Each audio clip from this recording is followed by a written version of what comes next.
They have the hard-hitting analysis. I'm anti-injury, so maybe this won't work out. Kyler's only playing one tight end this week, so that's probably going to help him out a lot. They tell it like it is. That's not what I needed, Grandma Nut. All right, the hipster fantasy player. I don't do anything. Their listeners love them. Found all your charts boring, to be frank. Caitlin was the star of the show. They break down all the statistics. 20 points. That doesn't quite add up. Maybe he had 93. This is the Snick Snack Sports Podcast. Here we... All right, Snickers, help me out.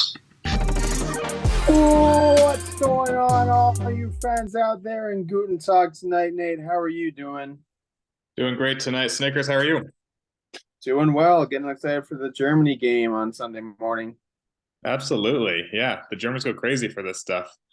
And 2 6-2 teams, Chiefs and Dolphins. That was going to be a lot of fun. Yeah, no, it's going to be a great game. They got a treat out there. And tonight, we've got a treat for you. We've got John on the show, who's going to give us some of his renowned hard-hitting analysis. We're going to be talking about his successes and how he might be falling off a bit lately. And, yeah, looking forward to talking about all of it. Let's take a look at the standings. So we can see here, we actually have a surprise solo winner by 2 games at the moment now. They got him 7-1. He's 5-0 at home. He's only played 8 games. It seems like a little unfair. I've been split pretty evenly, but obviously he has a lot more away games at the end of his schedule here. Yeah, no, that has probably been impactful for him, and so we'll be looking for a downturn. Yeah, but looking at Carson and John and Kyle and Ducky all at 5-3. I know some of them won, some of them lost last week to bring them there. But 2 guys that are typically in the top half there, and 2 guys that typically aren't. So that's pretty exciting to see. Yeah, we also have 4-4-4 teams, including myself. Was not expecting to be tied with Kenny at this point in the year, given that I still think his team is pretty great. And I'm loving that ESPN gives me a 47% chance to make the playoffs, meanwhile giving Shane only 38. Now, what do you have to say to ESPN about your 3% chance to make the playoffs? I think I have a lot better than 3% chance. Obviously, I've had the hard part of my schedule up front. And Kyle last week was basically the last test until the playoffs start. So be good watching coming here. Watch out, Shane. I mean, last year, I actually can't remember what the playoff cutoff was. It was either 8-6 or 7-7.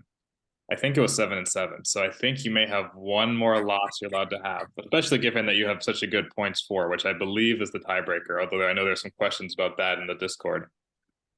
That are bench points, but we'll find out from the commissioner at some point. Well, bench points are the tiebreaker on individual games. I think on the season, it's points for. Although there might be some head-to-heads that take precedence over that, which is what causes all this weirdness with the 5 and 3s. Yeah, so I just gotta tie with Carson. Got the head-to-head and got the points over him, so we're good. Yeah, exactly. You have it. They have a little more faith in Matt than you, but I don't know if I agree with them. But let's take what were some of the games this past week? Got to highlight myself, I guess. Beat the Olive Man. We've been kind of trade discussions all week. It never really happened. It wouldn't have been impactful in this matchup. Would have loved for Dalton Kincaid to have been the difference, but his tight end actually outscored my tight end, and it didn't make a difference to the score. I beat him by 15 points. But felt good to take out the guy who won 5 in a row. Yeah, Ducky was the hottest team in the league, and you have a 2-game win streak now, which is exciting for you. I know you're used to that.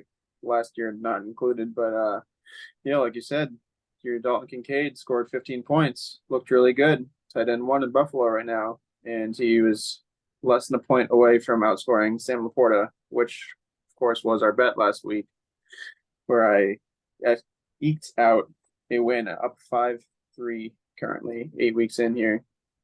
Excellent point. Yeah, that was our closest bet of the season. So I'm actually down 2 now. And did I learn my lesson? No, because we were discussing the bet before the show. I was really intrigued by the Commander situation at the trade deadline. I understand that they've sold their whole defense. Apparently are betting on Sam Howell to just be a high flyer for the rest of the year. So nice pickup there. But I'm curious if it's going to benefit Jahan Dotson more or Terry McLaurin.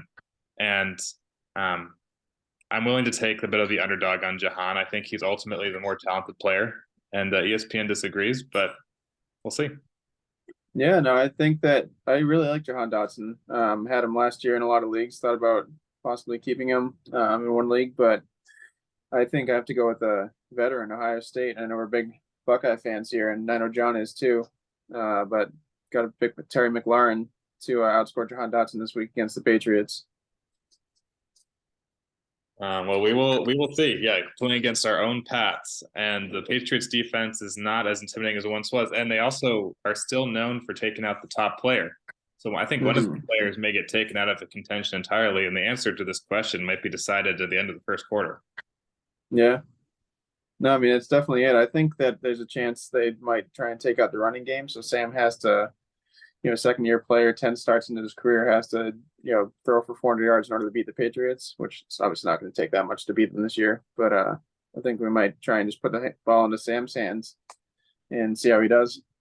Yeah, that could be too, because, I mean, he's definitely been inconsistent, and I could see Bill Belichick thinking that maybe forcing him to throw a lot might result in a lot of defensive touchdowns.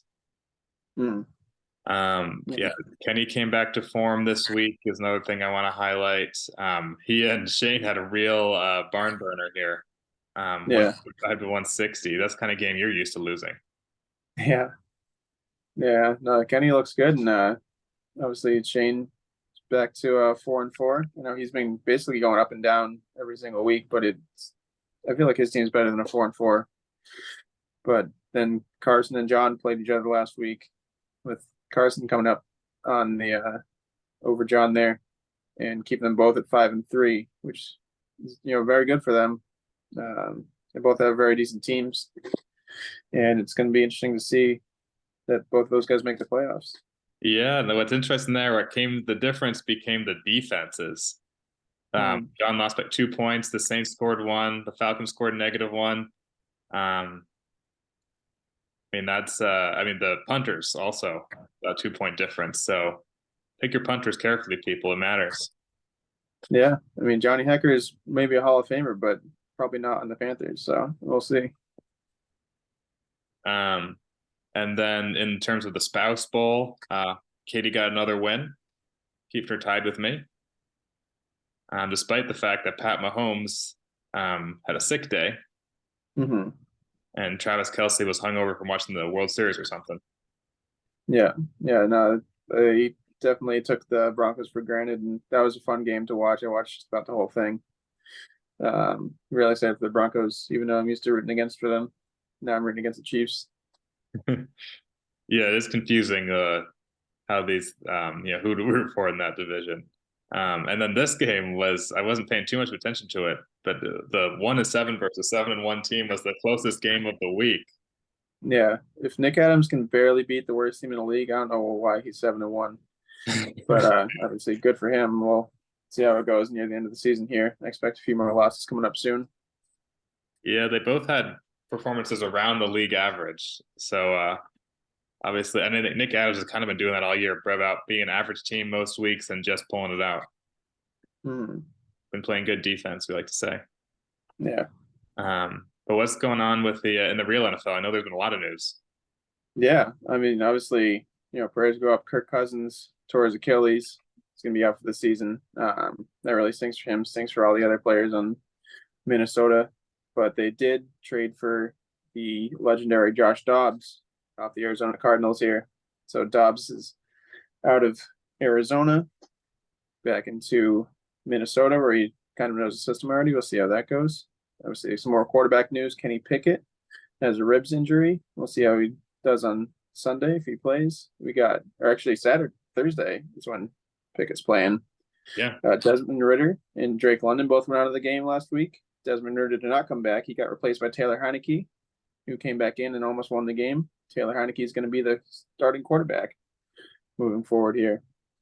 Might be good for, the fantasy players there too. But you got Darren Waller has a lingering hamstring injury. Not sure if he's going to play next week. We got Kendrick Bourne, the bridge, tore his ACL last week, unfortunately, after scoring a touchdown. We got Donovan Peoples-Jones getting sent from the Browns to the Detroit Lions. And we got the Oakland Raiders, Las Vegas Raiders fired their offensive coordinator, fired Josh McDaniels, and fired Dave Ziegler from their organization. And other news, just to poke my New York Giants friends, the Giants quarterbacks stink. They threw for 7 yards last week total, including Tommy DeVito's -2 or -3, whatever it was. So I never thought I'd say that, but they really need Daniel Jones back. Yeah, that's all we got here. No, I'm just as a Patriots fan, I'm excited to see what Demario Douglas has. I picked him up. I'm not expecting too much fantasy-wise, but just in case. But I am sad about the Kendrick Bourne news, especially because I think he's my favorite Patriots player right now. Yeah, absolutely. Now we just have Pharaoh Brown. Yeah, but I don't even know what position Pharaoh Brown plays, so not doing the pyramid too much. But hope that Kendrick Bourne can bounce back and have another good year next year, because he was having a kind of a career year this year, despite the badness on the team. But yeah, so let's no sponsor today, so let's just welcome our guest, John. All right, John, welcome to the show. How are you doing tonight? I'm not doing bad, Nate. How are you? I'm glad we were able to actually meet up. There was a little bit of iffiness on both sides. Yep. For those watching on YouTube, I was late, but we made it happen. I'm glad you're here. Thank you. And now your team is good this year, John, but you had a bad loss last week. You had a bad loss to me. I lost to you? Yeah. A couple weeks ago. Yeah. Oh, a couple weeks ago. Campgate, they call it. Who calls it that? That's just what people call it in the league or on the internet and stuff. I mean, I will admit you did bribe me to not play a player. And it worked. So I think you should be taken out of the league. Because I had the loss and I took the negative record, I should be able to stay. It's only fair. I see. That was not the story I heard, and not the story that our viewers heard. There was from Ducky, where he sent you a reminder text, and you never replied. I replied once, and then tried to reply again, but I did not have reception because technically I was camping during Campgate. Yes. During Campgate, which is awful suspicious. I don't understand how that's suspicious in the least. How you would happen to be camping during Campgate of all times. All right, Nate. Well, your team's trash anyway, so you needed the win. Since you gave Nate the win there, he's been on a little bit of a run. He's won like 3 out of 4 or something like that. Really? I'm not too worried. Yeah, destroyed Ducky last week. You did? Yeah. Nice. Who I believe you lost to. I lost to Ducky? I think you're my! In the last couple of weeks or last. It was a close game, but yeah, you did lose. Oh, that's a heartbreaker. But let's take a look at your matchup for this week, John. I don't want to face him. I need to set my lineup though, so don't look too closely. I'm trying to keep it hidden until I actually play. I don't want people to get advanced information. That's what a lot of the coaches from the NFL say too. Projected to get 89 points. Without a quarterback, without your defensive player, and without Amon-Ra St. Brown. Yeah, okay. So I got a few players on bye is what we're looking at here. It does mean that you've been impacted by buys. How do you fill these slots in, John? How do I fill these slots in? Well, Russell Wilson, I think. Is that who I have? Yeah, sucks. I mean, I don't understand. He's He's not hard to fill, I guess is what I'm trying to say. He's easily replaceable, so I'm not worried at all there. My depth, Nate, at wide receiver is unbelievable. I know you got the truck driver on your bench next to Adam Thielen. I think you'll have no issue there. Who's the truck driver? CD Lamb. Why is he the truck driver? You get your CDL license. Oh my god! Drive a truck. Just make that up now. That's been his nickname for years, guys. No, yeah, there's no. I mean, I've heard of the truck father from Nate, who slightly makes sense now. But The truck driver is new to me, but I like it. It's like TMJ. I like it too. But yeah, John, you got definitely good depth having a second defensive player in your bench all year. Fabio Carrique is the 9th best IDP, and he's going to be filling in for you this week, it looks like. So that's probably a pretty good fill in. That's huge. I'm not going to lie to you, though. I did not realize I had a benched defensive player. I believe you drafted him. Yeah. Great. But, like, are they worth, like, is the defensive player a slot worth drafting 2 of? It seems like no. No, That's the argument. I mean, it definitely could be. A lot of these IDPs are scoring like 23, 25 points in a week. So I it saw depends that. on how it goes. And see, I don't know how I feel about that. Like, do you think a defensive player should get that many points and swing a game potentially? I mean, Yeah. I'm with the scoring. I think those points are pretty. I mean, the thing is that what makes me think that it wasn't worth having 2. They do score a high number of points, but I think the top, 24 players in the league are all scoring pretty competitively, and so you can always pick up one who's going to replace them pretty easily. That's what I'm thinking too. I guess if they always score kind of like a high amount, it's not too bad. But as soon as, like, if like one person's defensive player doesn't go off that week and scores like 5 points, I feel like you're screwed. It hurts, but that happened to me last week versus Katie, and we didn't make the difference, but it was a 15-point swing. Because my guy normally gets about 20. But yeah, I mean, to be debated the merits of this. But you were prepared for this week, John, so don't forget to play that guy. Yeah, no, yeah, I got it. So I definitely got 2 wide receivers. I definitely got a defensive player apparently. Punter, I'm not worried about. Yeah, and Russell Wilson, I could care less about. Yeah, you need to watch out, see if Deshaun Watson plays on Sunday, though. That's your backup quarterback, and he's looking like he might not play. You have to look on waivers, probably pick up a quarterback. Oh, I see. Waivers have already run, so you can just pick up a quarterback for free at this point. Yeah, I know, I will. Although Odell Beckham Jr. is the best passer in NFL history.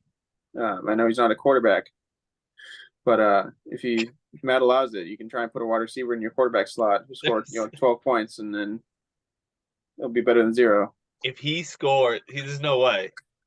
He would have to actually pass the ball. Like, so he'd have to get a lateral and then pass it for it to count. Yes. Would that even count? Yeah, I think so. Yeah, he gets passing yards if he throws the ball. Yeah. Huh. No, I'm not doing that. It's a good way to throw. Are you kidding me? You're complaining about me not having reception, not playing one person. If I let Kyle win because I play a non-quarterback at the quarterback position, I would never hear the end of it.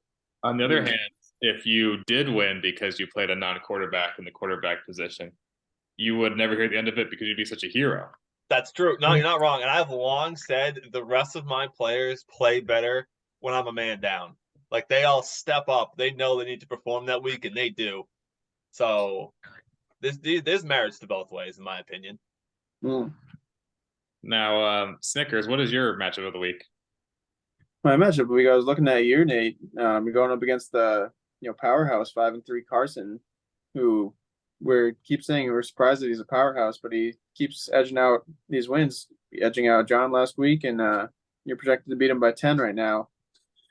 That's with a couple question marks in his team, but I think it could be a good matchup. Obviously, you're 4-4, he's 5-3. You're not that far behind, but you're both going in opposite directions. You're trying to get up there, and he's sliding down just a little bit.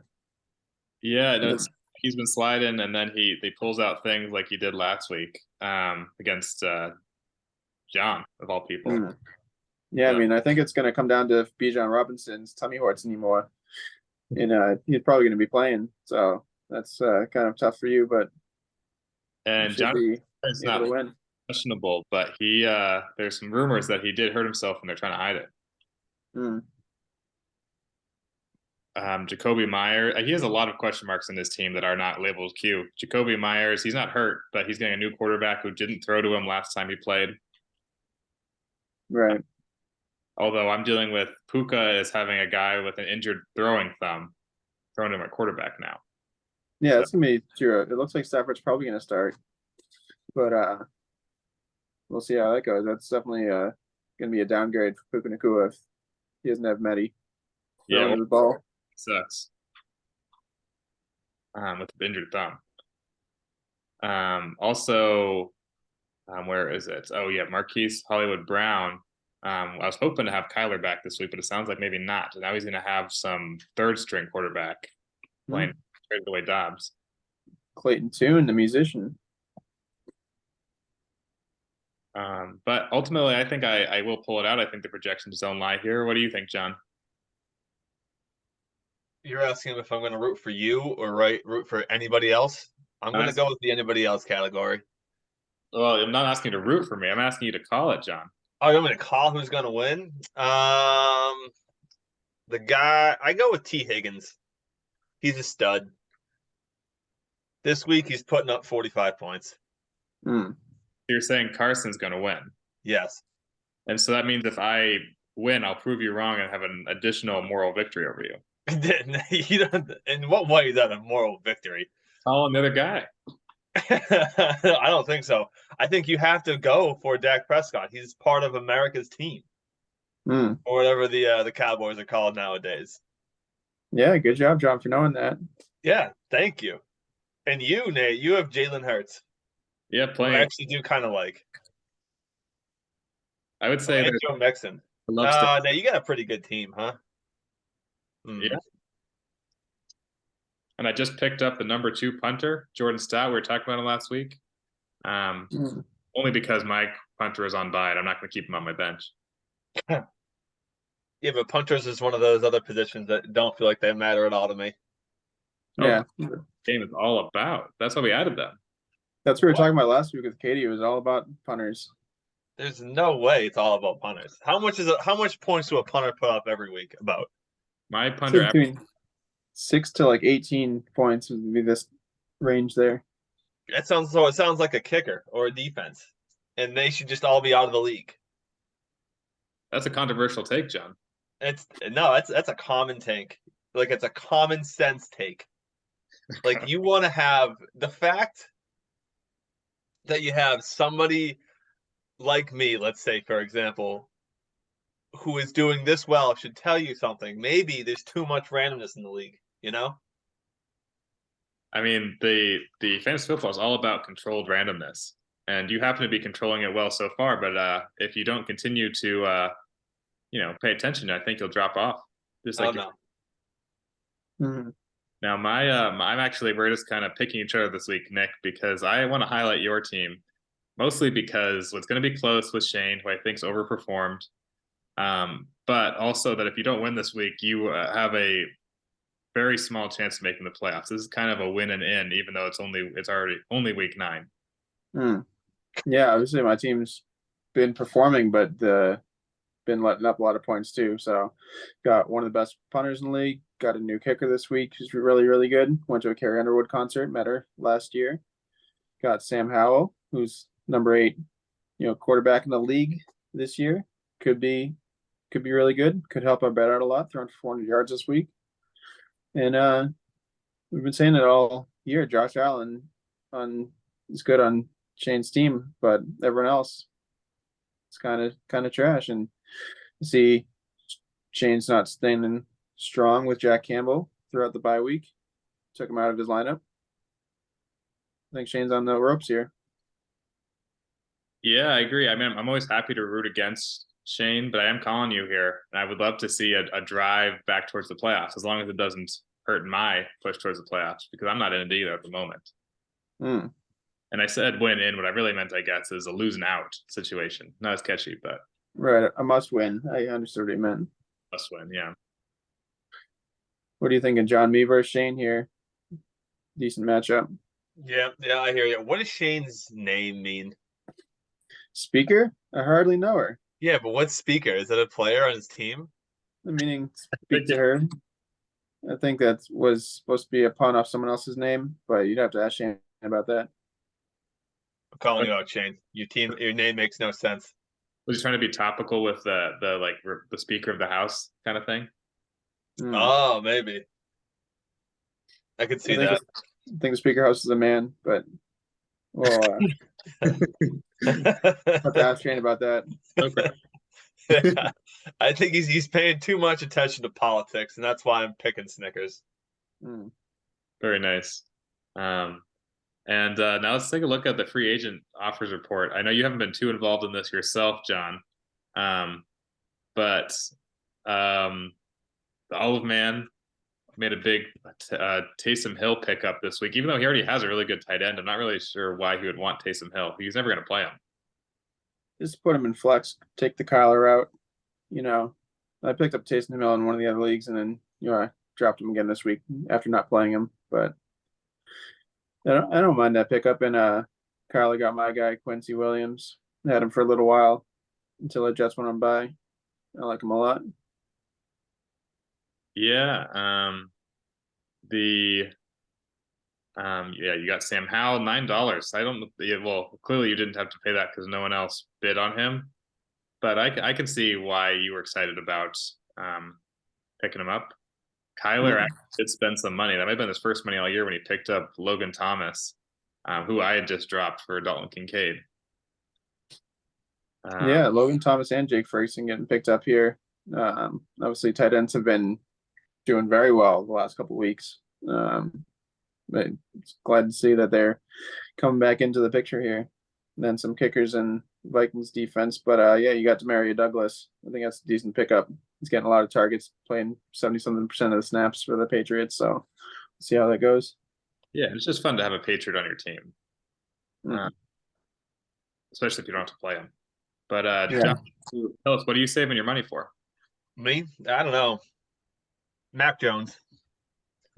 I guarantee Mac Jones is on waivers if you want to go get him. $100 straight up. I think he'd be free. If you wait until next Tuesday, he won't be free anymore, and you can spend your money on him. Maybe that's what I'll do. Next up, we'll play. No quarterback this week, like we've been talking about. $100, Mac Jones. Smart. $100 investments tend to win leagues. It just usually depends who you spend it on. Yeah. I can tell you either get first place or you won't. So that's great. It's those types of mean nothing lines that I come to appreciate out of you two. Well, that is harsh criticism, John, for a guy who Campgate. Okay. Quarterback gate's coming up next week, Nate. Just be ready. Fabgate. Yeah, because of you. But no, do you have anything else that you'd like our listeners to know, John? Nope, just that Shane sucks. That's a good point. I have another gate, John. You might be interested in the Brandenburg Gate. What's this? It's the big landmark in Berlin. We got some teams playing in Frankfurt on Sunday morning. The Chiefs and Dolphins. What's your take on that? Chiefs versus the Dolphins. Yeah, two really good teams right now. The Dolphins are never a good team because they're the Dolphins and they're in Florida. Well, so therefore the Chiefs will win. You think the Dolphins will not play better when they're not in Florida anymore? Oh, that's a good point. Yeah. Huh. Well, is it taking a place of a Dolphins home game or a KC home game? It's a Chiefs home game. It was a Chiefs home game originally? Yeah. So the Dolphins already were going to be out of Florida. Right. So I don't think it'll help them. I see. I actually don't have a sense for who the German crowds prefer. But I guess they like to root for the home team. Oh, do they really? I don't know. I think if we were going to a game out there, we'd probably just be like, "Who's the home team?" Okay, great. That's true. Last year, Seahawks, Buccaneers, they're rooting for both teams a lot. Obviously, Tom Brady's an international icon, so that's why they're rooting for him. But yeah, they do pick the Seahawks last year, or the home team, I think. So be interesting to watch. What's really fun is seeing jerseys from every single NFL team there in the stands. See some Mark Sanchez jerseys. I feel like every game we're watching in London, he hasn't played football in 15 years. No, I got a question for you guys. What's your take on Tom Brady's acting skills in his commercials? The Hertz commercials are not good at all. Yeah, I think he tries too hard. I think he doesn't try enough. I know. I think he's bringing too much intensity to his role. He's like trying to act. He's trying to act too much, in my opinion. And he wants to be the next blockbuster. But yeah, I think that he's a better actor than Gronk, but I enjoy Gronk's commercials far more. Yeah, that's true. That'd be a good movie right there. Brady and Gronk could be like the new Dumb and Dumber. They need to get. They do need to do that. That would sell so well, even though it would be absolute trash. Yeah, I would watch it. That'd be kind of funny. I think everybody in Massachusetts would. Whatever the population there, you'd immediately get those ticket sales. Some kind of spy movie. Yeah. And Gronk plays the serious character. No, he can't play the serious character. It's gonna like a Get Smart, where it's like he's the goofy one. Steve Carell. Yeah. No, make it Hollywood. We'd pay. That's true. We want rights though, because we came up with it. Mm-hmm. We can be producers. We'll take producer rights. No, but thanks for joining us tonight, John. And I wish you some bad luck this week. Oh, great, you too. Enjoy whatever it's called. Quarterback Gate. Brandenburg Gate. Brandenburg Gate. Yeah, thank you. Later. Later. All the rest of you next week.